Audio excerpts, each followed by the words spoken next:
Aloha! I'm Eric Anderson, pastor of Church of the Holy Cross, United Church of Christ in Hilo, Hawaii. And here's what I'm thinking.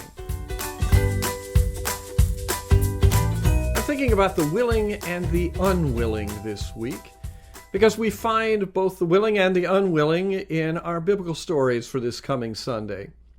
The first is in the 37th chapter of Genesis, where we've shifted generations. We've gone from Jacob to the stories about his children.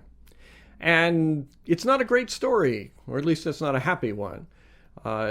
Joseph, the next to youngest of the 12 sons of Jacob, annoys his brothers enough that they decide first to kill him, and then they change their mind about that one. That's not such a great idea, but they do end up selling him as a slave so that he ends up being carried away from home and off to Egypt.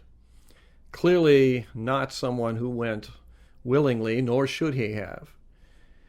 The other is the story in the 14th chapter of Matthew about Jesus walking on the water, although I have in mind Peter. Because Peter says, "Hey, call me out." And Jesus does. Peter hops upon the water, but he doesn't have quite the same success that Jesus did, and he begins to sink. The unwilling one, over the long story of Genesis, becomes the leader of the family and the one who's instrumental in saving the household. Whereas the one who is willing, well, he hops out and promptly begins to sink. Now, that might just be the difference between the long story of Genesis and that little shorter bit of Jesus' relationship to Peter that we find in Matthew.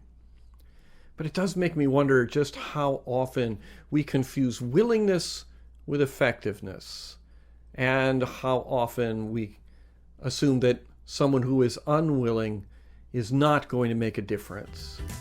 Well, that's what I'm thinking. I'm curious to hear about what you're thinking, so send me an email or leave me your thoughts in the comment section below. I'd love to hear from you. From Church of the Holy Cross, UCC in Hilo, Hawaii, that's what I'm thinking.